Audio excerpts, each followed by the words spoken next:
ईशाय गुणराशये वृत्त्याय शुद्धविद्याय मध्वाय च नमो नमः।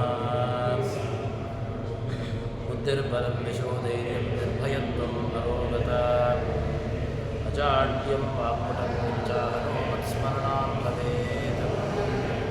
भवति दुर्भावादिडमो भोक्तागमये गणपतिरविजन्तुर्जायते प्राज्ञमूलेः। सकलवचनचेतो देवता भारती सा मम वचसि धत्तां सन्निधिं मानसे च। तपो विद्याविरक्त्यादिसद्गुणोऽखकरानहं वादिराजगुरून् वन्दे हयग्रीवपदाश्रयान्। मिथ्यासिद्धान्तदुर्ध्वान्तविध्वंसनविचक्षणः जयतीर्थाख्यकरणिर्वाहतां नो हृदम्बरे। अर्थिकल्पितकल्पोऽयं प्रत्यर्थिगजकेसरी व्यासतीर्थगुरुर्भूयादस्मदिष्टार्थसिद्धये। दुर्वादिध्वान्तरवे विष्णवीवरेन्दवे श्रीराघवेन्द्रगुरवे नमोऽत्यन्तदयारवे। ब्रह्मचर्यहरिप्रीतिसुविद्यावादशालिनः इष्टदान् अष्टहर्तॄन्नः विद्यामान्यान् नमः। ಶ್ರೀಗುರುಭ್ಯೋ ನಮಃ.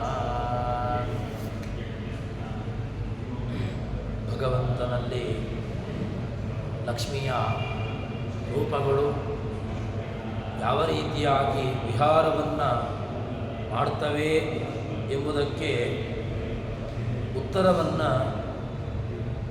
ಸಮುದ್ರ ಮತ್ತು ನದಿ ದೃಷ್ಟಾಂತವನ್ನು ತಿಳಿಸುವ ಮೂಲಕವಾಗಿ ಹೇಳುತ್ತಾ ಇದ್ದಾರೆ. ಹೇಗೆ ರಮಾದೇವಿ ಅವಳು ಭಗವಂತನಲ್ಲಿ ವಿಹಾರವನ್ನು ಮಾಡ್ತಾಳೆ ಅಂತ ಕೇಳಿದರೆ ಅದಕ್ಕೆ ದೃಷ್ಟಾಂತವನ್ನು ಜಗನ್ನಾಥದಾಸರು ಹೇಳುತ್ತಾರೆ. ವಾರಿನಿಧೊಳಗೆ ಅಖಿಲ ನದಿಗಳು ಬೇರೆ ಬೇರೆ ನಿರಂತರದಲ್ಲಿ ವಿಹಾರಗೈಯುತ್ತಾ ಪರಮ ಮೋದದಲ್ಲಿಪ್ಪ ತೆರೆದಂತೆ. ಎಲ್ಲ ನದಿಗಳು ಕೂಡ ಹೋಗಿ ಸಮುದ್ರವನ್ನು ಸೇರ್ತವೆ. ಆ ಸಮುದ್ರವನ್ನು ಸೇರಿದಾಗ ಆ ನದಿ ನೀರುಗಳು ಪೂರ್ಣವಾಗಿ ಸಮುದ್ರದ ಜೊತೆಗಿದ್ದರೂ ಕೂಡ ಆ ಎಲ್ಲ ನದಿಗಳು ಕೂಡ ಸಮುದ್ರದಲ್ಲಿ ಪ್ರತ್ಯೇಕವಾಗಿ ತಾವು ಇರ್ತವೆ. ಅದೇ ರೀತಿಯಾಗಿ ಮೂರು ಗುಣಗಳ ಮಾನಿ ಎನಿಸುವ ತ್ರಿಗುಣಾಭಿಮಾನಿಯಾಗಿರತಕ್ಕಂತಹ ಲಕ್ಷ್ಮೀದೇವಿ, ಸತ್ವಗುಣ, ರಜೋಗುಣ, ತಮೋಗುಣ, ಈ ಮೂರು ಗುಣಗಳ ಅಭಿಮಾನಿಯಾಗಿರತಕ್ಕಂತಹ ಲಕ್ಷ್ಮೀದೇವಿ ಅವಳು ಶ್ರೀರಮಾರೂಪಗಳು. ಆ ರಮಾದೇವಿಯ ರೂಪ ಅದು ಭಗವಂತನಲ್ಲಿ ನೆಲೆಸಿಕೊಂಡು ಎಲ್ಲ ಕಾಲದಲ್ಲಿಯೂ ಕೂಡ ಸಮ ಎಂಬುದಾಗಿ ಅಲ್ಲಿ ಇರ್ತವೆ ಅಂತ ಜಗನ್ನಾಥದಾಸರು ಅದನ್ನು ತಿಳಿಸಿಕೊಡುತ್ತಾರೆ. ಅವಳು ಲಕ್ಷ್ಮೀದೇವಿ ಶ್ರೀ ಭೂ ದುರ್ಗಾ ಅಂತ ಹೇಳಿಕೊಂಡು ತಾನು ಮೂರು ರೂಪಗಳನ್ನು ಸತ್ವಗುಣ, ರಜೋಗುಣ, ತಮೋಗುಣ ಈ ಮೂರು ಗುಣಗಳಿಗೂ ಕೂಡ ಅಭಿಮಾನಿಯಾಗಿ ತಾನು ಆ ಮೂರು ಗುಣಗಳಲ್ಲಿ ನಿಯಾಮಗಳಾಗಿ ಅದರಲ್ಲಿರ್ತಾಳೆ ಅಂತ ಹೇಳ್ತಾರೆ. ಅದಾದ ಮೇಲೆ ಮುಂದೆ ಈ ಗ್ರಂಥದ ಮಹತ್ವವನ್ನು ಈ ಎಲ್ಲ ಸಂಧಿಗಳಲ್ಲಿಯೂ ಕೂಡ ದಾಸರು ಉಪಸಂಹಾರ ಮಾಡಿದ್ದು ಹೇಗೆ ಅಂತ ಕೇಳಿದರೆ ಗ್ರಂಥದ ಮಹತ್ವವನ್ನು ತಿಳಿಸಿಕೊಡುವ ಮೂಲಕವಾಗಿ ಗ್ರಂಥದ ಮಾಹಾತ್ಮ್ಯವನ್ನು, ಗ್ರಂಥದ ಪೂರ್ಣವಾಗಿರತಕ್ಕಂತಹ ಒಂದು ಔನ್ನತ್ಯವನ್ನು ತೋರಿಸುವ ಮೂಲಕವಾಗಿ ಹೇಳ್ತಾ ಇದ್ದಾರೆ. ಹೇಗೆ ಅಂತ ಕೇಳಿದರೆ ಅದನ್ನು ಜಗನ್ನಾಥದಾಸರು ಹೇಳುವಂತಹ ರೀತಿ ಹೇಗೆ ಅಂತ ಕೇಳಿದ್ರೆ ಕೋಕನದ ಸಖ ಹೃದಯ ಘೂಕಾಲೋಕನಕ್ಕೆ ಸೊಗಸರಿದೆ ಭಾಸ್ಕರತಾ ಕಳಂಕನೆ ಈ ಕೃತಿಪತಿ ಜಗನ್ನಾಥನಿದೆ ಸ್ವೀಕರಿಸಿ ಸುಖ ಬಾಡಲರಿಯ ಅವಿವೇಕಿಗಳು ನಿಂದಿಸರೇನು ಅಹುದೀ ಕವಿತ್ವವ ಕೇಳಿ ಸುಖ ಪಡದಿಹರೇ ಕೂಗಿದರು. ಇದನ್ನು ಯಾರು ಕೇಳಿ ಆನಂದ ಪಡ್ತಾರೆ? ಈ ಗ್ರಂಥ ಈ ಕೃತಿ, ಈ ಕವಿತ್ವ ಇದು ಯಾರಿಗೆ ಸುಖವನ್ನು ಕೊಡ್ತದೆ, ಯಾರಿಗೆ ದುಃಖವನ್ನು ಕೊಡ್ತದೆ ಅಂತ ಕೇಳಿದರೆ ಎರಡು ವಿಧ ವಿಚಾರವನ್ನು ಹೇಳ್ತಾರೆ. ಎರಡು ಪ್ರಾಣಿಗಳನ್ನು ದೃಷ್ಟಾಂತ ಕೊಟ್ಟು ಹೇಳ್ತಾರೆ. ಏನು ಅಂತ ಕೇಳಿದ್ರೆ ಗೂಬೆ. ಆ ಗೂಬೆ ಅದಕ್ಕೆ ಏನಾಗ್ತದೆ ಅಂತ ಕೇಳಿದ್ರೆ, ಅದಕ್ಕೆ ಬೆಳಕಾಯಿತು ಅಂತಾದರೆ ಅದಕ್ಕೆ ದುಃಖ. ಯಾಕೆ ಅಂತ ಕೇಳಿದ್ರೆ ಸೂರ್ಯನ ಉದಯ ಗೂಬೆಗೆ ಆಗೋದಿಲ್ಲ. ಗೂಬೆಗೆ ಅಂಧಕಾರ ಎಂಬುದು ತುಂಬ ಪ್ರೀತಿ. ಅದು ಅದರ ವಿಹಾರ, ಅದರ ಸಂಚಾರ ಅದೆಲ್ಲವೂ ಕೂಡ ಮಾಡುವುದು ಯಾವಾಗ ಅಂತ ಕೇಳಿದ್ರೆ ಸಂಚಾರ ರಾತ್ರಿ ಕಾಲದಲ್ಲಿ, ಚಂದ್ರ ಉದಯ ಆದ ಮೇಲೆ ಅದರ ಆ ಕಾಲದಲ್ಲಿ ಗೂಬೆ ಅದು ಸಂಚಾರವನ್ನು ಮಾಡುವಂತಹದ್ದು. ಗೂಬೆಗೆ ಬೆಳಕು ಎಂಬುದು, ಸೂರ್ಯನ ಬೆಳಕು ಎಂಬುದು ಅದಕ್ಕೆ ಆಗಿ ಬರೋದಿಲ್ಲ. ಇಲ್ಲಿ ಜಗನ್ನಾಥದಾಸರು ಒಂದು ಒಳ್ಳೆಯ ದೃಷ್ಟಾಂತವನ್ನು ಕೊಟ್ಟು ಹೇಳ್ತಾರೆ. ಕೋಕನದ ಸಖ ನುದ, ಈ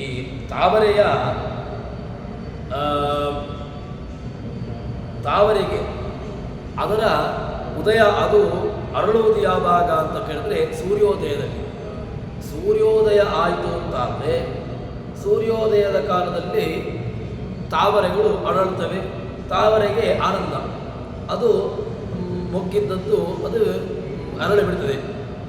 ಅದೇ ಸೂರ್ಯೋದಯ ಆಯಿತು ಅಂತಾದರೆ ಗೂಬೆಗೆ ಅದಕ್ಕೆ ಕಣ್ಣು ಕಾಣುವುದಿಲ್ಲ, ಬೆಳಕು ಎಂಬುದು ಅದಕ್ಕೆ ಆಗೋದಿಲ್ಲ, ಅದಕ್ಕೋಸ್ಕರ ಅದಕ್ಕೆ ಕಣ್ಣು ಕಾಣೋದಿಲ್ಲ.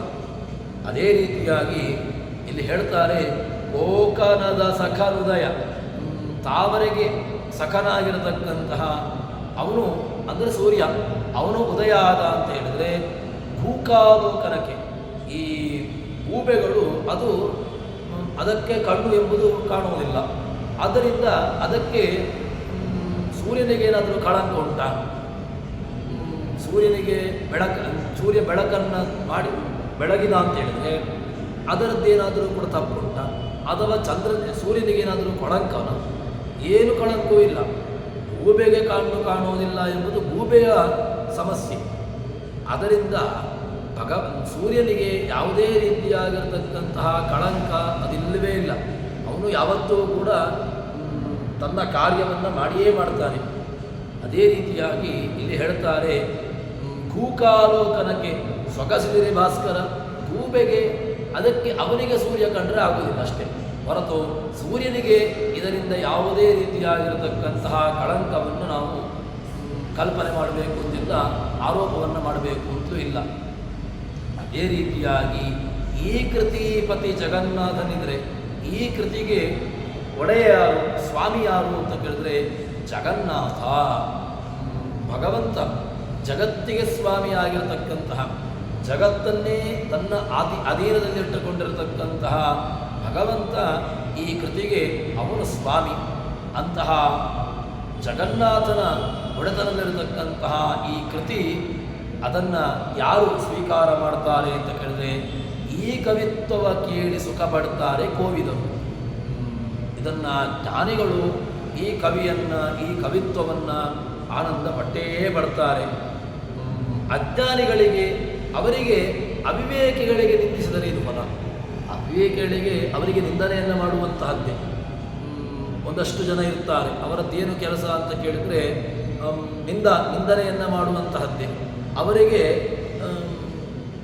ಕಾರ್ಯವೇ, ಅವರ ಕಾರ್ಯ ಏನು ಕೇಳಿದ್ರೆ ನಿಂದನೆಯನ್ನು ಮಾಡ್ತಾ ಇರುವಂತಹದ್ದೇ ಅವರ ಕಾರ್ಯ ಆಗಿರುತ್ತದೆ. ಅದರಿಂದ ಈ ಕೃತಿಗಳು ಆನಂದವನ್ನು ಕೊಡೋದು ಅಥವಾ ಈ ಕೃತಿಗಳು ಸುಖವನ್ನು ಕೊಡೋದು ಯಾರಿಗೆ ಅಂತ ಕೇಳಿದ್ರೆ, ಯಾರಿಗೆ ಕೃತಿಯ ಮೇಲೆ ಆನಂದ, ಈ ಕೃತಿಯನ್ನು ಅಥವಾ ಜ್ಞಾನವನ್ನು ಪಡೆದುಕೊಳ್ಳಬೇಕು ಎಂಬಂಥ ಆಸೆ, ಆಕಾಂಕ್ಷೆ, ಇಚ್ಛೆ ಯಾರಿಗಿದೆಯೋ ಅವರಿಗೆ ಇದು ಖುಷಿ ಕೊಡ್ತದೆ. ಅದು ಬಿಟ್ಟು ಗೂಬೆಯ ಥರ ಇರುವವರಿಗೆ, ಗೂಬೆಯಂತೆ ಇರುವಂಥವರು ಅಂತ ಅಂದರೆ ಅವರು ಯಾವತ್ತೂ ಕೂಡ ಒಂದು ಕಾರ್ಯವನ್ನು ತಾವು ನಿಂದನೆ ಮಾಡಲಿಕ್ಕೆ ನಿಂತೇ ಇರುವವರು. ಅವರಿಗೆ ಬೇರೇನು ಕೂಡ ಅವರಲ್ಲಿ ಇಲ್ಲ, ಸಾಮರ್ಥ್ಯ ಇಲ್ಲ. ಮತ್ತೇನು ಮಾಡ್ತಾ ಇರ್ತಾರೆ ಅಂತ ಕೇಳಿದ್ರೆ ನಿಂದನೆಯನ್ನು ಮಾಡುವಂತಹದ್ದೇ ಅವರ ಕಾರ್ಯ, ಅವರಿಗೆ ಕೆಲಸವೇ ಅದು. ಆದ್ದರಿಂದ ಅಂಥವರಿಗೆ ಈ ಕೃತಿಯನ್ನು, ಈ ಗ್ರಂಥವನ್ನು ಹೇಳಿದ್ದಲ್ಲ ಅಂತ ಜಗನ್ನಾಥದಾಸರು ಹೇಳ್ತಾರೆ. ಗೂಬೆಯ ಕಣ್ಣಿಗೆ ಅಹಿತವಾದ ಕಾರಣ ಸೂರ್ಯನ ಉದಯ ಜಗತ್ತಿಗೇನಾದರೂ ಕೂಡ ಅದರಿಂದ ಕಳಂಕ ಅಂತುಂಟ? ಇಲ್ಲವೇ ಇಲ್ಲ. ಅದೇ ರೀತಿಯಾಗಿ ಅವಿವೇಕಿಗಳಿಗಾಗುವಾಗ ಇದು ಅಹಿತ ಆಗ್ತದೆ. ವಿವೇಕಿಗಳಿಗೆ, ಯಾರು ಜ್ಞಾನವಂತರಿದ್ದಾರೆ, ಯಾರಿಗೆ ಜ್ಞಾನವನ್ನು ಪಡೆದುಕೊಳ್ಳಬೇಕು ಅಂತ ಆಸೆ ಇದೆ, ಆಕಾಂಕ್ಷೆ ಇದೆ, ಅವರಿಗೆ ಇದು ಹಿತ ಅನ್ನಿಸಿಕೊಳ್ತದೆ ಅಂತ ಹೇಳ್ತಾರೆ. ಆದ್ದರಿಂದ ಗೂಬೆ ನಿಂದನೆಯನ್ನು ಮಾಡ್ತದೆ, ಗೂಬೆ ಮನಸ್ಸಿನಲ್ಲಿ ಸೂರ್ಯನ ಉದಯವನ್ನು ನಿಂದನೆ ಮಾಡ್ತದೆ ಅಂತ ಹೇಳಿದ್ರೆ ಸೂರ್ಯನ ಪ್ರಕಾಶಕ್ಕೂ ಏನೂ ಹಾನಿ ಇಲ್ಲ, ಅಥವಾ ಸೂರ್ಯನ ಯಾವುದೇ ರೀತಿಯಾಗಿರ್ತಕ್ಕಂತಹ ಸೂರ್ಯನಲ್ಲಿ ಕುಂದು ಬರುವುದೇ ಇಲ್ಲ, ಅವನು ಯಥಾರ್ಥವಾಗಿರ್ತಾನೆ. ಅದೇ ರೀತಿಯಾಗಿ ಅಜ್ಞಾನಿಗಳು ನಿಂದನೆಯನ್ನು ಮಾಡಿದ್ರು ಅಂತ ಹೇಳಿದರೆ ಅಜ್ಞಾನಿಗಳಿಗೆ ಕಾರ್ಯವೇ ಅದು. ಅಜ್ಞಾನಿಗಳ ಕಾರ್ಯ ಏನು ಅಂತ ಹೇಳಿದ್ರೆ ನಿಂದನೆಯನ್ನು ಮಾಡುವಂತಹದ್ದೇ ಅವರ ಕಾರ್ಯ. ಅದರಿಂದ ಈ ಗೂಬೆಯಂತ ಇರುವಂಥವರಿಗೆ ಈ ಕೃತಿಗಳು, ಈ ಶಾಸ್ತ್ರಗಳು ಅದು ಇರುವಂತಹದ್ದಲ್ಲ ಅಂತ ಕವಿತ್ವವನ್ನು ಹೇಳ್ತಾರೆ. ಒಂದು ಕತ್ತಲಾಯಿತು ಅಂತ ಎಂಬಂತಹ ಒಬ್ಬ ಕವಿ ಒಂದು ಕಡೆಯಲ್ಲಿ ಹೇಳ್ತಾನೆ. ಕತ್ತಲಾಯಿತು ಎಂಬಂತಹ ಒಂದು ವಿಚಾರವನ್ನು ಹೇಳಿದಾಗ, ಕತ್ತಲು ಎಂಬುದು ಇಬ್ಬರಿಗೆ ಆನಂದವನ್ನು, ಕೆಲವರಿಗೆ ಆನಂದವನ್ನು ಕೊಡ್ತದೆ, ಇನ್ನು ಕೆಲವರಿಗೆ ದುಃಖವನ್ನು ಕೊಡ್ತದೆ ಅಂತ. ಹೇಗೆ ಅಂತ ಕೇಳಿದ್ರೆ, ಕತ್ತಲು ಕಳ್ಳರಿಗಾಗುವಾಗ ಅದು ಆನಂದ. ಯಾಕೆ? ಕಳ್ಳತನವನ್ನು ಮಾಡುವುದಕ್ಕೋ ಅಥವಾ ತನ್ನ ಕಾರ್ಯವನ್ನು ಸಾಧಿಸುವುದಕ್ಕೋ ಅಥವಾ ಇನ್ನಿತರ ಯಾವುದೋ ಇದಕ್ಕೋಸ್ಕರವಾಗಿ ಅವರಿಗೆ ಆ ರಾತ್ರಿ ಎಂಬುದು ಅವರಿಗೆ ಆನಂದ. ಇನ್ನು ಯಾರು ತಮ್ಮ ಇಡೀ ಬೆಳಗಿನ ಹೊತ್ತಿನಲ್ಲಿ ಕಾರ್ಯವನ್ನು ಮಾಡಿ ತುಂಬ ಆಯಾಸವನ್ನು ಪಟ್ಟಿರ್ತಾರೆ, ಅವರಿಗೆ ರಾತ್ರಿ ಎಂಬುದು ಆನಂದ. ಯಾಕೆ? ತಾವು ವಿಶ್ರಾಂತಿಯನ್ನು ಪಡೆದುಕೊಳ್ಳುತ್ತಾರೆ. ವಿಶ್ರಾಂತಿಯನ್ನು ಪಡೆದುಕೊಳ್ಳುವ ಮೂಲಕವಾಗಿ ದೇಹದಲ್ಲಿ ಆಗಿರತಕ್ಕಂತಹ ಆಯಾಸಾದಿಗಳನ್ನು ಪರಿಹಾರ ಮಾಡಿಕೊಳ್ಳುತ್ತಾರೆ. ಹೀಗೆ ಈ ಎರಡು ರಾತ್ರಿ ಆಯಿತು ಎಂಬುದು ಸಹಜ. ಆದರೆ ಈ ರಾತ್ರಿ ಎಂಬುದು ಕೆಲವರಿಗೆ ಸುಖವನ್ನು ಕೊಡುತ್ತದೆ, ಇನ್ನು ಕೆಲವರಿಗೆ ದುಃಖವನ್ನು ಕೊಡುವಂತಹದ್ದು ಎಂಬುದಾಗಿ ಎರಡೂ ರೀತಿಯಾದಂತಹ ಒಂದು ವಿಚಾರವನ್ನು ಹೇಳ್ತಾರೆ. ಅದೇ ರೀತಿಯಾಗಿ ಗ್ರಂಥಗಳು ಕೂಡ ಅದೇ ರೀತಿಯಾಗಿ ಗ್ರಂಥಗಳು ಕೂಡ ಈ ಕೃತಿಗಳು ಕೂಡ ಕೆಲವರಿಗೆ ಆನಂದ, ಇನ್ನು ಕೆಲವರಿಗೆ ದುಃಖವನ್ನೇ ಕೊಡುವಂತಹದ್ದು. ಗೂಬೆಗೆ ಬೆಳಕಾಯಿತು ಅಂತ ಹೇಳಿದರೆ ಗೂಬೆಗೆ ಆನಂದ ಆಗೋದಿಲ್ಲ. ಗೂಬೆಗೆ ರಾತ್ರಿ ಕಾಲ ಎಂಬುದೇ ಅದಕ್ಕೆ ಖುಷಿ. ಅದಕ್ಕೋಸ್ಕರವಾಗಿ ಗೂಬೆ ಅದಕ್ಕೆ ಬೆಳಕಾಯಿತು ಅಂತ ಹೇಳಿದರೆ ಅದಕ್ಕೇನಾದರೂ ದುಃಖ ಉಂಟು ಅಂತ ಹೇಳಿದರೆ ಗೂಬೆಗೆ ಆ ದುಃಖವನ್ನು ಪಟ್ಟ ತಕ್ಷಣ ಸೂರ್ಯನಿಗೆ ಕಳಂಕ ಇಲ್ಲ. ಅದೇ ರೀತಿಯಾಗಿ ಅಜ್ಞಾನಿಗಳು ನಿಂದನೆಯನ್ನು ಮಾಡ್ತಾರೆ, ಅಜ್ಞಾನಿಗಳು ಈ ಕೃತಿಯನ್ನು ನಿಂದನೆ ಮಾಡ್ತಾರೆ. ಅದರಿಂದಾಗಿ ಕೃತಿ ಎಂಬುದು ಅಸಂಗತ, ಕೃತಿಯಲ್ಲಿ ಒಳ್ಳೆಯ ರೀತಿಯಾದಂತಹ ವ್ಯವಸ್ಥೆಗಳು ವಿಚಾರಗಳಿಲ್ಲ ಅಂತ ಹೇಳಿದರೆ ಹಾಗಾಗೋದಿಲ್ಲ ಎಂಬುದಕ್ಕೆ ಹೇಳ್ತಾರೆ. ಅದರಿಂದ ಹರಿಕಥಾಮೃತ ಸಾರ ಎಂಬುದು ಯಾವ ಕಾಲಕ್ಕೂ ಕೂಡ ಇದು ಅಜ್ಞಾನಿಗಳಿಗೋಸ್ಕರವಾಗಿರುವಂತಹದ್ದಲ್ಲ. ಯಾರಿಗೆ ಜ್ಞಾನವನ್ನು ಪಡೆದುಕೊಳ್ಳಬೇಕು, ಜ್ಞಾನದಲ್ಲಿ ಆಸಕ್ತಿ ಇದೆ, ಜ್ಞಾನವನ್ನು ಪಡೆದುಕೊಳ್ಳುವುದಕ್ಕೋಸ್ಕರವಾಗಿ ಹಂಬಲಿಸ್ತಾರೆ, ಅಂಥವರಿಗೆ ಇದು ಈ ಕೃತಿಗಳು ಎಂಬಂತಹ ಒಂದು ದೊಡ್ಡ ವಿಚಾರವನ್ನು ಜಗನ್ನಾಥದಾಸರು ನಮ್ಮ ಮುಂದೆ ತೆರೆದಿಡುತ್ತಾ ಇದ್ದಾರೆ. ಅದಕ್ಕೋಸ್ಕರವಾಗಿ ಮುಂದೆ ಹೇಳ್ತಾರೆ, ಸಕಲ ದೂಷಕಗೆ ಪ್ರಾಯಶ್ಚಿತ್ತ ಉಂಟು, ಇಂದಕಗೆ ಇಲ್ಲವೋ ಕಾಣೋ. ಒಂದು ದೊಡ್ಡ ಸಂದೇಶವನ್ನು ಹೇಳ್ತಾರೆ. ಯಾರು ನಿಂದನೆಯನ್ನು ಮಾಡ್ತಾರೆ, ಬೇರೆ ಏನು ದೋಷಗಳಿದ್ದರೂ ಕೂಡ, ದೂಷಣೆಯನ್ನು ಮಾಡಿದ್ರೂ ಕೂಡ ಅದಕ್ಕೆ ಪ್ರಾಯಶ್ಚಿತ್ತವನ್ನು ಹೇಳಬಹುದು. ಪ್ರಾಯಶ್ಚಿತ್ತ ಎಂಬುದಿದೆ. ಏನು ಪ್ರಾಯಶ್ಚಿತ್ತ ಶಬ್ದಕ್ಕೆ ಅರ್ಥ ಏನು ಅಂತ ಕೇಳಿದ್ರೆ, ಪ್ರಾಯ ಚಿತ್ತ ವಿಶೋಧನಂ ಅಂತ. ಚಿತ್ತವನ್ನು ಶೋಧಿಸಬೇಕು, ಚಿತ್ತದ ಶುದ್ಧಿಗೊಳಿಸುವಿಕೆ. ಯಾರ ಚಿತ್ತವನ್ನು ಶುದ್ಧಿಗೊಳಿಸ್ತಾರೆ, ಯಾರ ಚಿತ್ತ ಎಂಬುದು ಶುದ್ಧವಾಗಿರ್ತದೆ, ಅಂಥವರಿಗೆ ಪ್ರಾಯಶ್ಚಿತ್ತ. ಆದ್ದರಿಂದ ಪ್ರಾಯಶ್ಚಿತ್ತ ಅಂತ ಹೇಳಿದರೆ ಇದನ್ನೇ ಹೇಳಿದ್ದು. ಎಲ್ಲ ದೋಷಗಳಿಗೂ ಕೂಡ ಯಾವ ದೋಷಗಳಿದ್ದರೂ ಕೂಡ ಅದಕ್ಕೆ ಪ್ರಾಯಶ್ಚಿತ್ತವನ್ನು ಹೇಳಬಹುದು. ಆದರೆ ಭಗವಂತನನ್ನೇ ದ್ವೇಷ ಮಾಡುವಂತಹದ್ದು ಅಥವಾ ನಿಂದನೆ ಮಾಡುವಂತಹದ್ದು ಈ ರೀತಿಯಾದಂತಹ ವ್ಯವಸ್ಥೆ ಮನಸ್ಥಿತಿ ಹೊಂದಿದವರಿಗೆ ಯಾವ ಪ್ರಾಯಶ್ಚಿತ್ತಗಳೂ ಇಲ್ಲ. ಆದ್ದರಿಂದ ಇದು ಕೃತಿಗಳು, ಗ್ರಂಥಗಳು, ಪುರಾಣಗಳು ಇದು ಯಾರಿಗೋಸ್ಕರವಾಗಿ ಅಂತ ಕೇಳಿದ್ರೆ ಅಜ್ಞಾನಿಗಳಿಗೋಸ್ಕರವಾಗಿ ಅಲ್ಲ. ಮೊದಲೇ ಹೇಳಿದಲ್ವ, ಏನು ಸೂರ್ಯ ಬೆಳಗುತ್ತಾನೆ, ಸೂರ್ಯ ಬೆಳಗಿದಾಗ ಆ ಬೆಳಗುವಿಕೆ ಎಂಬುದು ಅವರವರಿಗೆ ಅವರವರ ಮನಸ್ಥಿತಿಗೆ ಸಂಬಂಧಪಟ್ಟಂತೆ ಅವರು ಬೆಳಗಾಯಿತು ಎಂಬುದನ್ನು ನೋಡ್ತಾರೆ. ಬೆಳಗಾಯಿತು ಅಂತ ಹೇಳಿದರೆ ಯಾರು ಸಜ್ಜನ ಇರ್ತಾನೆ, ಯಾರು ಒಳ್ಳೆಯ ನಿಷ್ಠಾವಂತ ಇರ್ತಾನೆ, ಅವನಿಗೆ ಬೆಳಗು ಎಂಬುದು ಅದು ತನ್ನ ಕಾರ್ಯವನ್ನು ತನ್ನ ಕೆಲಸವನ್ನು ಮಾಡುವುದಕ್ಕೋಸ್ಕರವಾಗಿ ಅದು ಆನಂದವನ್ನು ಕೊಡುತ್ತದೆ. ಅದೇ ಒಬ್ಬ ದುರ್ಜನವು ಅಥವಾ ಯಾವುದೋ ಕೆಟ್ಟದ್ದಾಗಿರುವಂತಹ ಮಾರ್ಗದಲ್ಲಿ ಸಂಚಾರವನ್ನು ಮಾಡುವವನಿಗೆ ಆ ಕತ್ತಲು ಎಂಬುದು ಅವನಿಗೆ ಕಳ್ಳತನವನ್ನು ಮಾಡುವುದಕ್ಕೋ ಅಥವಾ ಇನ್ನಿತರ ಯಾವುದೋ ಬೇಡವಾದಂತಹ ಚಟುವಟಿಕೆಗಳಿಗೆ ಅದು ಉಪಯೋಗ ಮಾಡಿಕೊಳ್ತಾನೆ. ಹೀಗೆ ಕೃತಿಗಳು, ಗ್ರಂಥಗಳು ಇದು ಸಮಾನ. ಗ್ರಂಥವನ್ನು ನೋಡುವಂತಹದ್ದು ಅವರವರ ಮನಸ್ಸಿಗೆ ಸಂಬಂಧಪಟ್ಟದ್ದು. ಜ್ಞಾನಿಯಾಗುವಾಗ ಅವನು ಗ್ರಂಥವನ್ನು ತಾನು ಏನು ಮಾಡ್ತಾನೆ, ಅದರಿಂದ ತನಗೆ ಬೇಕಾದಂತಹ ಉಪಯೋಗ ಅಥವಾ ಏನು ತಾನು ಇದರಲ್ಲಿ ಅಧ್ಯಯನ ಮಾಡಬೇಕು ಆ ರೀತಿಯಾದಂತಹ ವಿಚಾರಕ್ಕೆ ತಾನು ಉಪಯೋಗಿಸಿಕೊಳ್ಳುತ್ತಾನೆ. ಅದೇ ಯಾರಿಗೆ ಈ ಕೃತಿಗಳು, ಈ ಗ್ರಂಥಗಳು ಅವನಿಗೆ ಅದು ಇಷ್ಟ ಆಗುವುದಿಲ್ಲ ಅಂಥವರಿಗೆ ಈ ಕೃತಿಗಳು ಅದು ಹೇಳಿದ್ದಲ್ಲ ಅಂತ ಒಂದು ದೊಡ್ಡ ಸಂದೇಶವನ್ನು ಇಲ್ಲಿ ತಿಳಿಸಿಕೊಡುತ್ತಾರೆ. ಹೀಗೆ ಈ ಗೂಬೆಯ ದೃಷ್ಟಾಂತ ಮೂಲಕವಾಗಿ ಅವಿವೇಕಗಳು ನಿಂದನೆ ಮಾಡ್ತಾರೆ ಅಂತ ಹೇಳಿಕೊಂಡ ತಕ್ಷಣ ಅವಿವೇಕಿಗಳಿಗೆ ನಿಂದನೆ ಮಾಡಿ, ಅವಿವೇಕಿಗಳು ನಿಂದನೆ ಮಾಡಿದ ತಕ್ಷಣ ಅದರಿಂದ ಹಾನಿ ಎಂಬುದು ಕೃತಿಗೆ ಆಗೋದಿಲ್ಲ. ಕೃತಿ ಅದು ಶುದ್ಧವಾಗಿಯೇ ಇರುವಂತಹದ್ದು. ಹೇಗೆ ಅಂತ ಕೇಳಿದ್ರೆ, ಒಂದು ದಿನದ ದೃಷ್ಟಾಂತವನ್ನು ನೋಡೋದು ಅಂತ ಅಂದರೆ, ಸೂರ್ಯನ ಬೆಳಕು, ಸೂರ್ಯನ ಪ್ರಕಾಶ, ಸೂರ್ಯನ ಕಿರಣ ಇದು ಎಲ್ಲ ಕಡೆಗಳಲ್ಲೂ ಕೂಡ ಬೀಳ್ತದೆ. ಎಲ್ಲಿ ಬೇಡವಾದಂತಹ ಪ್ರದೇಶದಲ್ಲಿಯೂ ಕೂಡ ಆ ಬೆಳಕು ಬೀಳ್ತದೆ. ಅದೇ ರೀತಿಯಾಗಿ ಒಂದು ಒಳ್ಳೆಯ ಶುಭ್ರವಾಗಿರತಕ್ಕಂತಹ ಒಳ್ಳೆಯ ಸ್ಥಳದಲ್ಲಿಯೂ ಕೂಡ ಬೀಳ್ತದೆ. ಅದರಿಂದ ಉಪಯೋಗವನ್ನು ಪಡೆದುಕೊಳ್ಳುವಂಥವನು, ಅಂದರೆ ಆ ಕೆಟ್ಟದ್ದಾಗಿರುವಂತಹ ಸ್ಥಳದಲ್ಲಿ ಬಿದ್ದಂತಹ ಸೂರ್ಯಕಿರಣ ಅದು ಅಶುದ್ಧ ಅಥವಾ ಶುದ್ಧ ಹೀಗೆ ಯಾರೂ ಕೂಡ ಇದನ್ನು ವಿಭಾಗ ಮಾಡೋದಿಲ್ಲ. ಎಲ್ಲವೂ ಕೂಡ ಯೋಗ್ಯವೇ. ಅದೇ ರೀತಿಯಾಗಿ ಗ್ರಂಥ ಎಂಬುದು ಅದು ಯೋಗ್ಯ. ಅದನ್ನು ಸ್ವೀಕಾರ ಮಾಡುವಂತಹ ಬಗೆ, ಸ್ವೀಕಾರ ಮಾಡುವಂತಹ ದೃಷ್ಟಿಕೋನಗಳು ಅದು ವ್ಯತ್ಯಾಸ ಅಂತ ಹೇಳ್ತಾರೆ. ಹೀಗೆ ಅವಿವೇಕಿಗಳು ನಿಂದನೆ ಮಾಡ್ತಾರೆ ಅಂತ ಇಟ್ಟುಕೊಂಡು ಗ್ರಂಥದಲ್ಲಿ ದೋಷವನ್ನು ಹುಡುಕುವಂತಹದ್ದು ಅದು ಸರಿಯಲ್ಲ.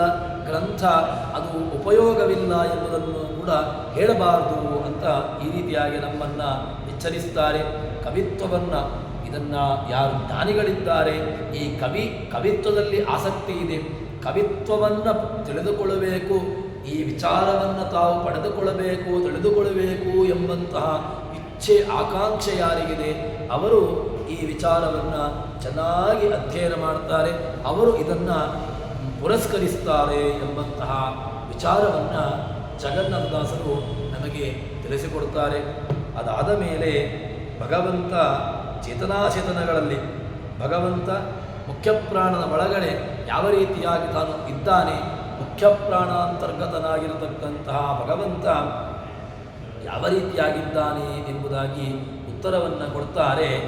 ಚೇತನಾಚೇತನಗಳಲ್ಲಿ ಗುರು ಮಾತರಿಶ್ವಾಂತರ್ಗತ ಜಗನ್ನಾಥ ವಿಠ್ಠಲ ನಿರಂತರದಿ ವ್ಯಾಪಿಸಿ ತಿಳಿಸಿಕೊಳ್ಳದೆ ಕಾದರವ ಹುಟ್ಟಿಸಿ ವಿಷಯದಲ್ಲಿ ಯಾದುಧಾನರ ಮೋಹಿಸುವ ನಿರ್ಭೀತ ನಿತ್ಯ ಆನಂದಮಯ ನಿರ್ದೋಷ ನಿರವಧ್ಯ.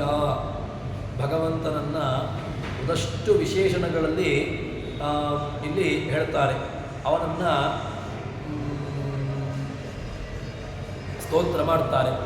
ಎಂಥವನು ಭಗವಂತ ಅಂತ ಕೇಳಿದರೆ ಭಗವಂತ ಪ್ರಾಣಸ್ಥನಾಗಿ ಹೇಗಿದ್ದಾನೆ, ಪ್ರಾಣಸ್ಥನಾಗಿರುವಂತಹ ಬಗೆ.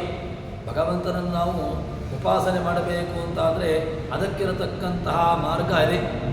ಏನು ಅಂತ ಕೇಳಿದ್ರೆ ಪ್ರಾಣಸ್ಥ ಅಂತೆ, ಪ್ರಾಣೇ ತಿಷ್ಠತಿ. ಭಗವಂತನನ್ನು ತಿಳ್ಕೊಳ್ಳಿಕ್ಕಿರತಕ್ಕಂತಹ ಉಪಾಯ ಅದೇ ಈ ಪ್ರಾಣನಾಮಕ ತತ್ವದಲ್ಲಿ. ಯಾಕೆ ಅಂತ ಕೇಳಿದರೆ ಪ್ರಾಣನಾಮಕ ತತ್ವದಲ್ಲಿಯೇ ಭಗವಂತನನ್ನು ನಾವು ಉಪಾಸನೆ ಮಾಡಬೇಕು ಅಂತ ಇರುವಂತಹದ್ದು. ಅಂತಹ ಪ್ರಾಣಸ್ಥನಾಗಿರತಕ್ಕಂತಹ ರೂಪವನ್ನು ನಮಗೆ ಉಪಾಸನೆ ಮಾಡಲಿಕ್ಕೆ ಹೇಳ್ತಾರೆ. ಭಗವಂತ ಹೇಗಿದ್ದಾನೆ, ಇಡೀ ಚೇತನಾಚೇತನಗಳಲ್ಲಿ ಭಗವಂತನ ಇರುವಿಕೆ ಅದನ್ನು ಹೇಳ್ತಾರೆ. ವಾಯುದೇವರ ಅಂತರ್ಗತನಾಗಿರತಕ್ಕಂತಹ ಭಗವಂತ ಇಡೀ ಚೇತನಾಚೇತನ ಇಡೀ ಜಗತ್ತನ್ನು ತಾನು ಸೃಷ್ಟಿ ಮಾಡಿದ್ದಾನೆ. ಅಂತಹ ಚೇತನಾಚೇತನಾತ್ಮಕವಾದಂತಹ ಜಗತ್ತಿನಲ್ಲಿ, ಜಗತ್ತು ಎರಡೂ ಇದೆ. ಜಗತ್ತಿನಲ್ಲಿ ಚೇತನ ಪ್ರಪಂಚಗಳೂ ಇದೆ, ಅಚೇತನ ಪ್ರಪಂಚವೂ ಇದೆ. ಈ ಚೇತನ ಅಚೇತನ ಘಟಿತವಾದಂತಹ ಪ್ರಪಂಚದಲ್ಲಿ ಭಗವಂತ ಅಂತರ್ಯಾಮಿಯಾಗಿ ಇದ್ದಾನೆ. ಹೇಗಿದ್ದಾನೆ ಕೇಳಿದ್ರೆ ಪ್ರಕಟನಾಗದೆ ಮಾತರಿಶ್ವಾಂತರ್ಗತ ನಿರಂತರದಿ ವ್ಯಾಪಿಸಿ ತುಳಿಸಿಕೊಳ್ಳದೆ ಭಗವಂತ ಪ್ರಕಟನಾಗದೆ ಅವನನ್ನು ತಿಳ್ಕೊಳ್ಳಿಕ್ಕೆ ಸುಲಭದಲ್ಲಿ ಸಾಧ್ಯ ಇಲ್ಲ.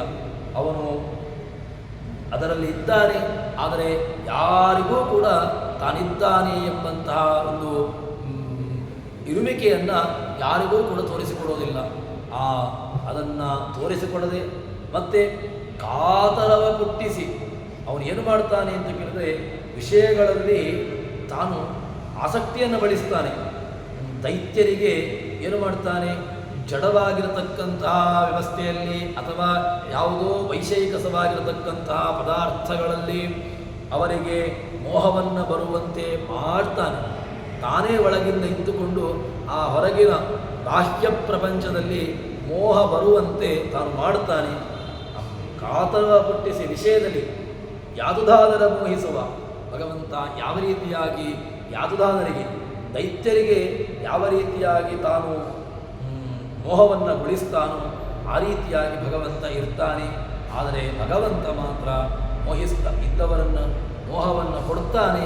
ಆದರೆ ಅವನು ನಿರ್ಭೀತ, ಅವನಿಗೆ ಯಾವುದರಿಂದಲೂ ಕೂಡ ಭಯ ಎಂಬುದಿಲ್ಲವೇ ಇಲ್ಲ. ನಿರ್ಭೀತ ಭಗವಂತ ಭಯಕೃತ ಆಗ್ತಾನೆ ಹೊರತು ಅವನು ಭಯ ಉಳ್ಳವನಾಗುವುದಿಲ್ಲ, ಭಯ ಭೃತ್ ಆಗೋದಿಲ್ಲ. ಅವನು ಭಯ ಉಳ್ಳವನು ಕೇಳಿದ್ರೆ ಭಗವಂತ ಭಯ ಉಳ್ಳವನಲ್ಲವೇ ಅಲ್ಲ.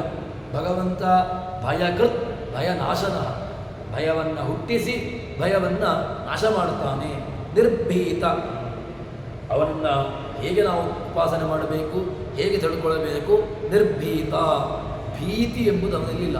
ಇತರ ಭೀತಿ ನಿರ್ಗತಃ ಭೀತಿ, ಭೀತಿ ಎಂಬುದು ನಿರ್ಗತ, ಅದು ಚೆನ್ನಾಗಿ ಹೋಗಿದೆ. ಅಂತಹ ಭಗವಂತನನ್ನು ಮತ್ತು ನಿತ್ಯಾನಂದ, ಆನಂದದ ಗಣಿ ಭಗವಂತನನ್ನು ನಾವು ಹೇಳ್ತೇವಲ್ಲ ಸತ್ಯ ಅಂತ. ಭಗವಂತನನ್ನು ಹೇಗೆ ಉಪಾಸನೆ ಮಾಡಬೇಕು ಅಂತ ಕೇಳಿದ್ರೆ ಸತ್ಯ ಎಂಬುದಾಗಿ ಉಪಾಸನೆ ಮಾಡಬೇಕು ಅಂತ. ಏನು ಸತ್ಯ ಅಂತ ಹೇಳಿದ್ರೆ ಸತ್ ಭಗವಂತ ನಿರ್ದುಷ್ಟ. ಈ ಅಂದರೆ ಅಲ್ಲಿ ಈ ಎಂಬುದು ಜ್ಞಾನ, ಜ್ಞಾನ ಯಾ ಎಂಬುದಕ್ಕೆ ಪ್ರಾಪಣೆ ಅಂತ ಧಾತು, ಯಾ ಪ್ರಾಪಣೆ ಎಂಬಂತಹ ಧಾತು. ಅದರಲ್ಲಿ ಯೇ ಗತ್ಯರ್ಥಕಾ ತೇ ಜ್ಞಾನಾರ್ಥಕಾ ಅಂತ. ಗತ್ಯರ್ಥಕವಾಗಿರತಕ್ಕಂತಹದ್ದನ್ನು ಜ್ಞಾನಾರ್ಥಕವಾಗಿ ನಾವು ಬಳಸಿಕೊಳ್ಳುವಂಥದ್ದಿದೆ. ಅದೇ ರೀತಿಯಾಗಿ ನಿರ್ದಿಷ್ಟ ಜ್ಞಾನ, ನಿರ್ದಿಷ್ಟವಾದಂತಹ ಆನಂದ, ನಿರ್ದಿಷ್ಟ ಭಗವಂತನಲ್ಲಿ ಸತ್ ತಿ ಯ, ನಿರ್ದಿಷ್ಟ ಸುಖ, ನಿರ್ದಿಷ್ಟ ಜ್ಞಾನ, ನಿರ್ದಿಷ್ಟ ಆನಂದ, ಇದು ಭಗವಂತನಲ್ಲಿದೆ. ಅದನ್ನೇ ಇಲ್ಲಿ ನಿರ್ಭೀತ ನಿತ್ಯಾನಂದಮಯ, ಭಗವಂತ ಆನಂದಮಯ. ಭಗವಂತನಲ್ಲಿ ಮಯ ಎಂಬುದಕ್ಕೆ ಆನಂದ ಪ್ರಚುರ ಅಂತ. ಭಗವಂತ ಆನಂದಮಯ ಅಂತ ಹೇಳಿದ್ರೆ ಆನಂದದ ವಿಕಾರ ಅಂತ ಆಗ್ತದೆ. ಆನಂದ ವಿಕಾರ ಅಲ್ಲ ಭಗವಂತ, ಆನಂದ ಪ್ರಚುರ. ಭಗವಂತನಲ್ಲಿ ಆನಂದ ಎಂಬುದು ಅಧಿಕವಾಗಿದೆ. ಹೇಗೆ ಅಂತ ಕೇಳಿದ್ರೆ ಆನಂದದ ಸೀಮೆ ಇಲ್ಲ, ಆನಂದ ಅಧಿಕ, ಅದು ಎಲ್ಲೆಲ್ಲದಿರತಕ್ಕಂತಹ ಆನಂದ. ಅಂತಹ ನಿತ್ಯಾನಂದಮಯ, ನಿರ್ದೋಷ, ನಿರ್ಗತಃ ದೋಷ, ಅವನಲ್ಲಿ ದೋಷ ಅದು ಚೆನ್ನಾಗಿ ಹೋಗಿದೆ. ದೋಷದ ಕಿಂಚಿತ್ತೂ ಕೂಡ ಅದರಲ್ಲಿ ಅವನಿಲ್ಲಿಲ್ವೇ ಇಲ್ಲ. ನಿರ್ದೋಷ ಮತ್ತು ನಿರವಧ್ಯ, ಅವಧ್ಯ. ಇದನ್ನೇ ಜಗನ್ನಾಥ ಯಾವುದು ಏನೆಲ್ಲ ನಾವು ವೇದಗಳಲ್ಲಿ ಅದೇ ರೀತಿಯಾಗಿ ಬೇರೆ ಬೇರೆ ಕಡೆಗಳಲ್ಲಿ ನಿರನಿಷ್ಠೋ ನಿರವಧ್ಯ ಅಂತ ಹೇಳಿಕೊಂಡು ಭಗವಂತನನ್ನು ಉಪಾಸನೆ ಮಾಡ್ತೇವೆ.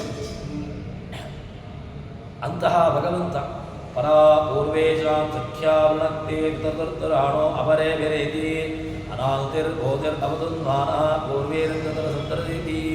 ಭಗವಂತನನ್ನು ಯಾವ ರೀತಿಯಾಗಿ ಅವನು ಮೋಹಗೊಳಿಸ್ತಾನೆ, ಅವನು ಅಜ್ಞಾನಿಗಳನ್ನು ಅದೇ ರೀತಿಯಾಗಿ ಯಾರು ಯೋಗ್ಯತೆ ಇಲ್ಲದವರು ಅವರನ್ನು ಭಗವಂತ ಮೋಹಗೊಳಿಸ್ತಾನೆ ಎಂಬಂತಹ ಮಾತುಗಳಿದೆ. ಅದೇ ರೀತಿಯಾಗಿ ದೈತ್ಯರಿಗೆ ಭಗವಂತ ಅಗೋಚರನಾಗಿರ್ತಾನೆ. ಅವರಿಗೆ ತನ್ನ ಮೂಲ ಸ್ವರೂಪವನ್ನು ಯಾವ ಕಾಲಕ್ಕೂ ಕೂಡ ತೋರಿಸಿಕೊಡೋದಿಲ್ಲ. ಅಂತಹ ತೋರಿಸದೇ ಇರತಕ್ಕಂತಹ ರೀತಿಯಲ್ಲಿ ಅಗೋಚರನಾಗಿದ್ದುಕೊಂಡು ಅವರಿಗೆ ಮೋಹ ಬರುವಂತೆ ಮಾಡ್ತಾನೆ ಆ ಭಗವಂತ. ಮತ್ತು ಭಗವಂತ ಕಾಣೋದಿಲ್ಲ ಅಂತ ಹೇಳಿದರೆ ಯಾಕೆ ಕಾಣೋದಿಲ್ಲ? ಭಯದಿಂದ ಕಾಣೋದಿಲ್ಲ ಅಂತ ಅರ್ಥವನ್ನು ಮಾಡ್ತಾರೆ. ನಮ್ಮಲ್ಲಿ ಇದೆಯಲ್ವ, ಏನು ಅಂತ ಕೇಳಿದರೆ, ಒಂದು ಕಡೆಗೆ ಬರಲಿಕ್ಕೆ ಭಯ ಇದ್ದಾಗ ಆವಾಗ ಒಂದು ಸ್ಟೇಜ್ ಹತ್ತಲಿಕ್ಕೆ ಭಯ ಇದ್ದಾಗ ಆವಾಗ ಅವನು ಎದುರುಗಡೆ ಬರುವುದಿಲ್ಲ.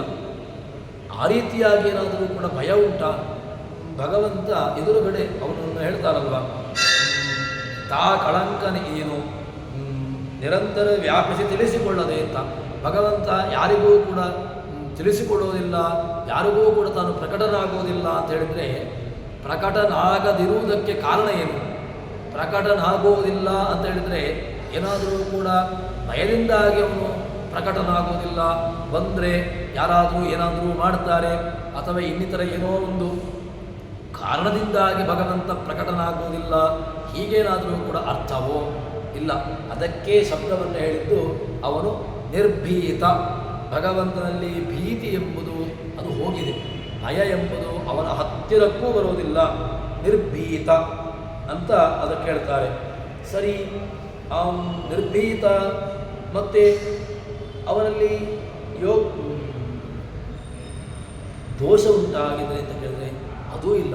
ನಿರ್ದೋಷ, ದೋಷ ಎಂಬುದು ಕೂಡ ಅವನ ಹತ್ತಿರ ಇಲ್ಲ. ನಿರ್ತರಾಂ ದೋಷ ನಿರ್ಗತಃ ದೋಷ, ನಿರ್ತರಾಂ ದೋಷ ಏನ ನಿರ್ಗತಃ.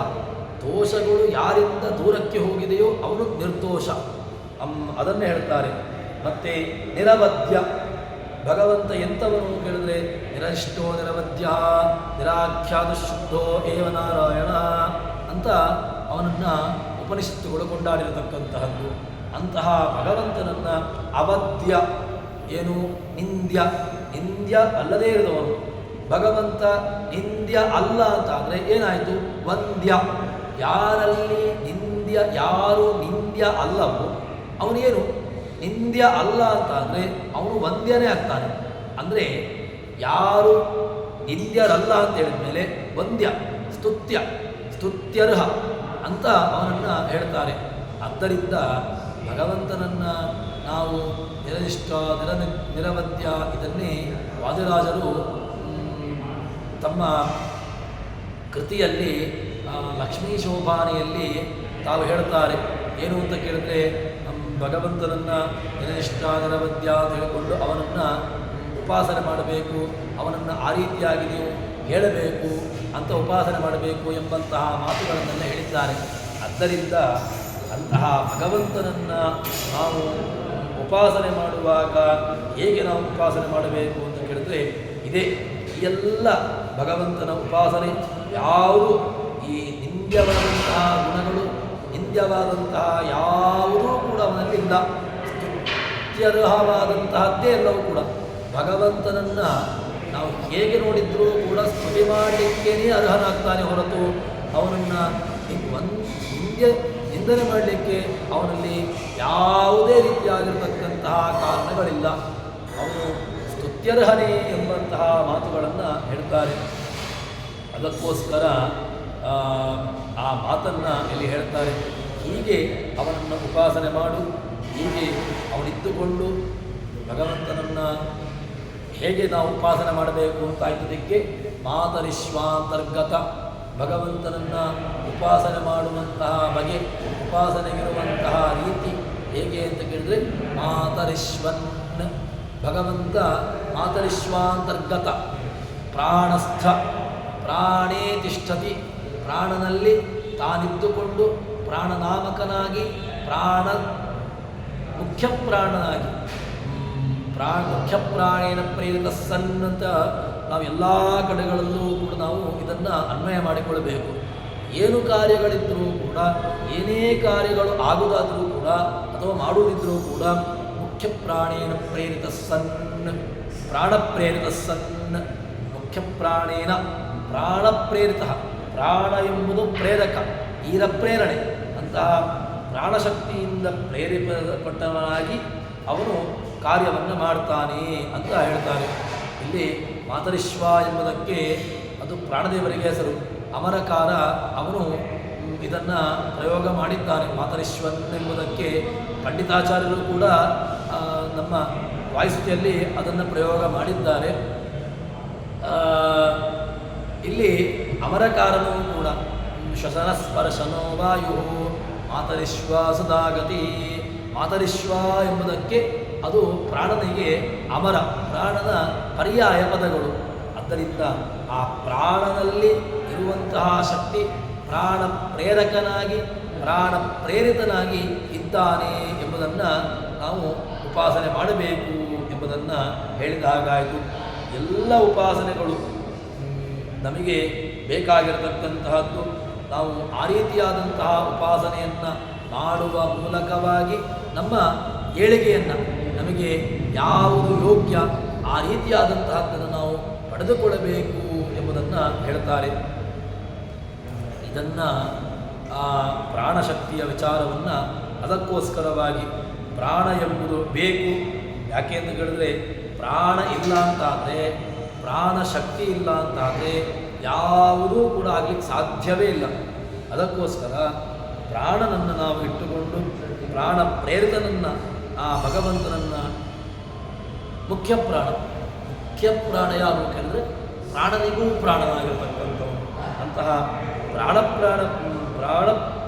ಪ್ರಾಣನಿಗೂ ಪ್ರಾಣನಾಗಿರ್ತಕ್ಕಂತಹ ಭಗವಂತನನ್ನು ನಾವು ಇಟ್ಟುಕೊಳ್ಳಬೇಕು, ಅವನನ್ನು ಉಪಾಸನೆ ಮಾಡಬೇಕು ಎಂಬುದನ್ನು ಇಲ್ಲಿ ಜಗನ್ನಾಥದಾಸರು ನಮಗೆ ತಿಳಿಸಿಕೊಡುತ್ತಾರೆ.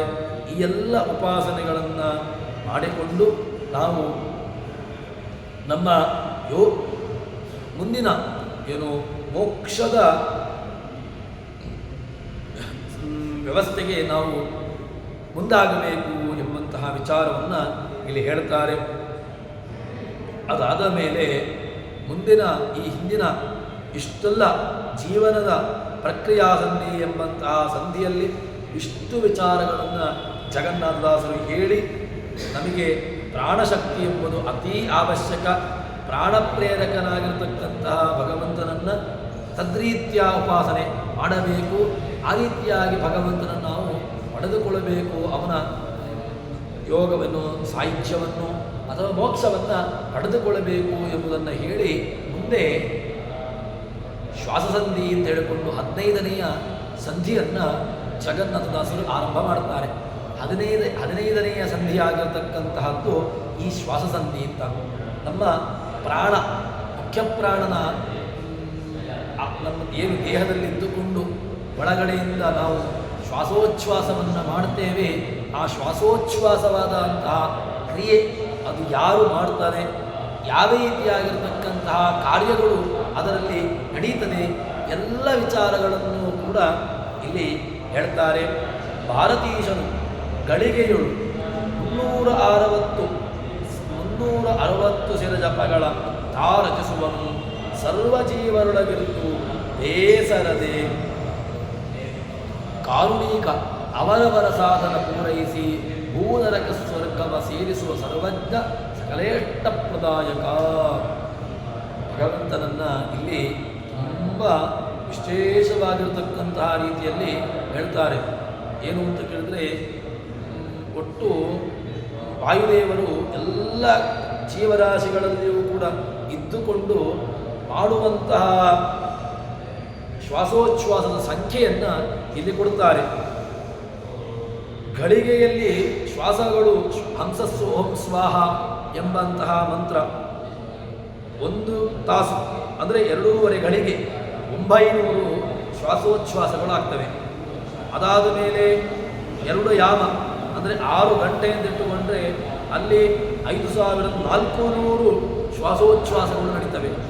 ಅದಾದ ಮೇಲೆ 4 ಯಾಮ ಅಂತಟ್ಟುಕೊಂಡ್ರೆ 12 ತಾಸು, ಇಲ್ಲಿ 10,800, 15 ದಿವಸ 32,000 ಇನ್ನು 2 ಮಾಸ 1 ತಿಂಗಳು ಇಟ್ಟುಕೊಂಡ್ರೆ 12,29,000 26,000, 2 ಅಯನ 1 ವರ್ಷದಲ್ಲಿ 77,089 ಒಟ್ಟು ದಿವಸಕ್ಕೆ ನಾವು 1,000,000 ಸಷಟ್ಶತ ಮಹಾರ್ನಿಶಂ ಅಂತ ಲೆಕ್ಕವನ್ನು ಹೇಳ್ತಾರೆ.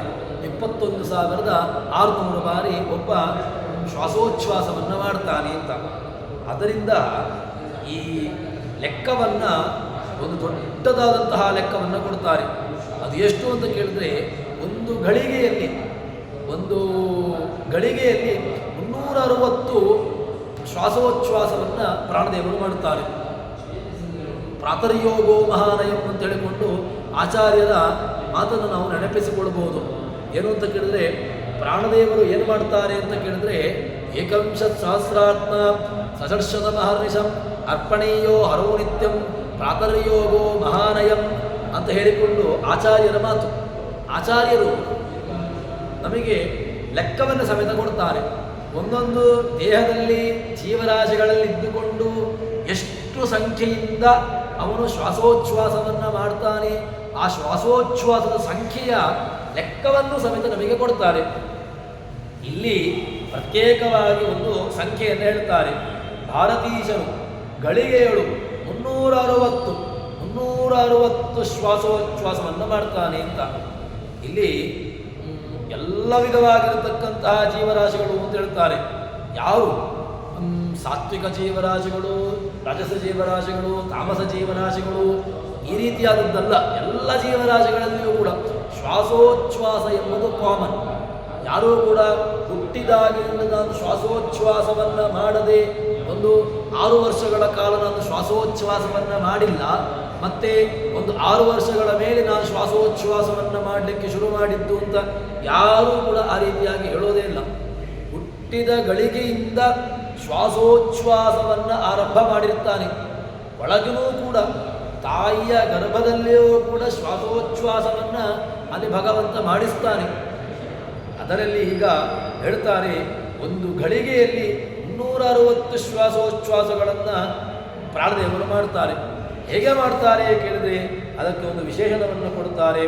ಸರ್ವಜೀವರೊಳಗಿದ್ದು ಬೇಸರ ಎಂಬುದು ಕಿಂಚಿತ್ತೂ ಇಲ್ಲ.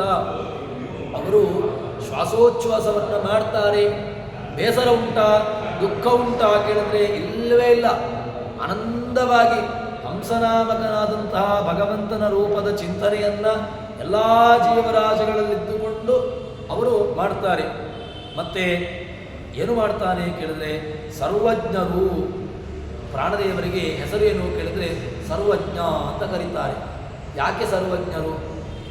ಪ್ರಾಣದೇವರು ಸರ್ವಜ್ಞರ ಅಂತ ಕೇಳಿದ್ರೆ ಪ್ರಾಣದಲ್ಲಿ ಸಾರ್ವಜ್ಞ ಹೇಗೆ ಹೇಳ್ತೇವೆ ಅಂತ ಕೇಳಿದ್ರೆ ಅದು ಕಿಂಚಿತ್ತು, ಪೂರ್ಣವಾದಂತಹ ಸಾರ್ವಜ್ಞ ಅವರಲ್ಲಿಲ್ಲ. ಮತ್ತು ಅವರವರ ಯೋಗ್ಯತಾನುಸಾರವಾದಂತಹ ಸಾರ್ವಜ್ಞ ಅದು ಕಿಂಚಿತ್ತಾಗಿರತಕ್ಕಂತಹದ್ದು. ಆದ್ದರಿಂದ ಆ ಎಲ್ಲ ಜೀವರಾಶಿಗಳಲ್ಲಿದ್ದುಕೊಂಡು ಆ ಸಾರ್ವಜ್ಞನು ಅವರು ಮಾಡ್ತಾರೆ, ಶ್ವಾಸೋಚ್ಛ್ವಾಸವನ್ನು ಮಾಡ್ತಾರೆ. ಅವರವರ ಯೋಗ್ಯತಾನುಸಾರವಾಗಿ ಅವರವರ ಸಾಧನ, ಅವರ ಏನು ಸಾಧನೆ ಇದೆಯೋ ಆ ಸಾಧನೆಯನ್ನು ಅವರ ಕೈಯಿಂದ ಮಾಡಿಸ್ತಾರೆ. ಯಾಕೆ ಅಂತ ಕೇಳಿದರೆ ಸಾತ್ವಿಕ ಜೀವರಾಶಿಗಳಿಗೆ, ರಾಜಸ ಜೀವರಾಶಿಗಳಿಗೆ, ತಾಮಸ ಜೀವರಾಶಿಗಳಿಗೂ ಕೂಡ ಅವರವರ ಸಾಧನೆ ಎಂಬುದು ಇದ್ದೇ ಇದೆ. ಎಲ್ಲರೂ ಕೂಡ ಸಾಧನೆಯನ್ನು ಮಾಡ್ತಾರೆ. ಆದರೆ ಪ್ರಾಣದೇವರು ಅವರವರ ಶರೀರದಲ್ಲಿದ್ದುಕೊಂಡು ಅವರವರ ಯೋಗ್ಯತಾನುಸಾರವಾದಂತಹ ಅವರು ಏನು ಅಲ್ಲಿ ಮಾಡಿಸುವಂತಹದ್ದು. ಹೀಗೆ ಆ ಸಾಧನೆಯನ್ನು ಮಾಡಿಸಿ ಅದಾದ ಮೇಲೆ ಏನು ಮಾಡ್ತಾರೆ, ಭೂ ನರಕ ಸ್ವರ್ಗವ ಅವರವರ ಯೋಗ್ಯತೆ ಏನಿತ್ತು ಅದನ್ನು ಕೊಡ್ತಾರೆ. ಒಳ್ಳೆಯವರು ಅಂತಾದರೆ ಅವನು ಸ್ವರ್ಗವನ್ನು ಸೇರ್ತಾನೆ, ಇಲ್ಲ ಅಂತಾದರೆ ಯೋಗ್ಯತೆ ಇಲ್ಲ ಅಂತಾದರೆ ಅವನು ನರಕಕ್ಕೆ, ಇಲ್ಲ ಅಂತಾದರೆ ಅಂಧಂತ ಬಸ್ಸಿಗೆ ಅಂತ ಹೀಗೆ ಅವರವರ ಯೋಗ್ಯತೆ ಅದು ಯಾವುದು ಬೇಕಾದರೂ ಇದು ನಿರ್ಣಯವಾಗುವುದು ಪ್ರಾಣಶಕ್ತಿ ಭಗವಂತನಿಂದಾಗಿ. ಅವರವರ ಯೋಗ್ಯತಾನುಸಾರವಾಗಿ ಅಲ್ಲಿ ಆ ಸ್ವರ್ಗ ನರಕ ಇತ್ಯಾದಿಗಳನ್ನು ಕೊಡುತ್ತಾರೆ ಅಂತ ಹೇಳಿಕೊಂಡು ಹೀಗೆ ಹೇಳ್ತಾರೆ. ಭಗವಂತ ಅವರವರ ಸಾಧನೆಯನ್ನು ಪೂರ್ಣಗೊಳಿಸಿ ಅಲ್ಲಿ ಅವರನ್ನು ಸೇರಿಸ್ತಾನೆ ಅಂತ. ಇದಕ್ಕೆ ಸಾರ್ವಜ್ಞ ಶಬ್ದಕ್ಕೆ ನಮಗೆ ಕೆಲವು ಸಂದರ್ಭದಲ್ಲಿ ಭ್ರಮೆ ಬರ್ತದೆ. ಅದೇನು ಅಂತ ಕೇಳಿದ್ರೆ, ಭಗವಂತ ಮಾತ್ರ ಸರ್ವಜ್ಞ, ಇಲ್ಲಿ ಪ್ರಾಣದೇವರಿಗೂ ಕೂಡ ಸರ್ವಜ್ಞರು ಅಂತ ಹೇಳಿಕೊಂಡು ಪ್ರಯೋಗ ಮಾಡಿದ್ದಾರಲ್ವ, ತಪ್ಪಲ್ವ? ಯಾಕೆ ಅಂತ ಕೇಳಿದ್ರೆ ಪ್ರಾಣದೇವರು ಸರ್ವಜ್ಞರಲ್ಲ. ಯಾಕೆ? ಅವರಿಗೆ ಜ್ಞಾನದಲ್ಲಿ ನ್ಯೂನತೆ ಉಂಟು. ಮತ್ತು ನ್ಯೂನತೆ ಇತ್ತು ಅಂತಾದರೆ ಅವರಲ್ಲಿ ಸಾರ್ವಜ್ಞ ಪದ ಪ್ರಯೋಗ ಹೇಗೆ? ಅದಕ್ಕೆ ಪ್ರಮಾಣ ಪದ್ಧತಿಯಲ್ಲಿ ಉತ್ತರವನ್ನು ಕೊಡ್ತಾರೆ. ಆಚಾರ್ಯರ ಪ್ರಮಾಣ ಪದ್ಧತಿ ನಮಗೆ ಅದನ್ನು ಚೆನ್ನಾಗಿ ಬಿಡಿಸಿಕೊಡ್ತದೆ. ಅದೇನು ಅಂತ ಕೇಳಿದ್ರೆ, ಯೋಗಿ ಜ್ಞಾನಂ ರುಜೂನ ಅನಾದಿನಿತ್ಯಂ ಈಶೇ ಜೀವೇಭ್ಯೋ ಅಧಿಕಂ ಅಸಾರ್ವತ್ರಿಕಂ ಅನ್ಯತ್ರಾಲೋಚನೆ ಸರ್ವವಿಷಯಂ ಕ್ರಮೇಣ ವರ್ಧಮಾನಂ ಅಮುಕ್ತೇ ತೋ ಅವ್ಯಯಂ. ಪ್ರಮಾಣ ಲಕ್ಷಣದಲ್ಲಿ ಹೇಳ್ತಾರೆ, ಈಶ್ವರಾದನ್ಯತ್ರ ಆಲೋಚನೆ ಸರ್ವವಿಷಯಂ ರುಜಿಯೋಗಿ ಜ್ಞಾನಂ ಎಲ್ಲವೂ ಕೂಡ ಹೇಳ್ತಾರೆ. ರುಜಿಯೋಗಿ ಜ್ಞಾನದ ಲಕ್ಷಣ ಏನು ಕೇಳಿದ್ರೆ, ಈಶ್ವರಾದನ್ಯತ್ರ ಆಲೋಚನೆ ಸರ್ವವಿಷಯಂ ರುಜಿಯೋಗಿ ಜ್ಞಾನ. ಈಶ್ವರಾದನ್ಯತ್ರ ಈಶ್ವರನನ್ನು ಬಿಟ್ಟು ಭಗವಂತನನ್ನು ಬಿಟ್ಟು ಉಳಿದಲ್ಲಿ ಆಲೋಚನೆ ಮಾಡಬೇಕು ಅಂತಲೇ ಇಲ್ಲ. ಅಂತಹ ಜ್ಞಾನ ಅದು ರುಜಿಯೋಗಿಗಳ ಜ್ಞಾನ ಅಂತ. ಇನ್ನು ಯೋಗಿಗಳ ಜ್ಞಾನದಲ್ಲಿ ಆಗುವಾಗ ರುಜೂನ ಅನಾದಿನಿತ್ಯಂ ಯೋಗಿ ಜ್ಞಾನಂ ರುಜೂನ ಅನಾದಿನಿತ್ಯಂ ಯೋಗಿಗಳಲ್ಲಿ ಆಗುವಾಗ ಆ ರುಜುಗಳು ಅಂತಾಗಿದ್ದರೆ ಅವರದ್ದು ಅನಾದಿನಿತ್ಯವಾಗಿರತಕ್ಕಂತಹ ಜ್ಞಾನ. ಇನ್ನು ಈಶೇ ಜೀವೇಭ್ಯ ಅಧಿಕಂ ಜೀವರಿಗಿಂತ ಅಧಿಕವಾಗಿರತಕ್ಕಂತಹ ಜ್ಞಾನ ಉಂಟವರಿಗೆ.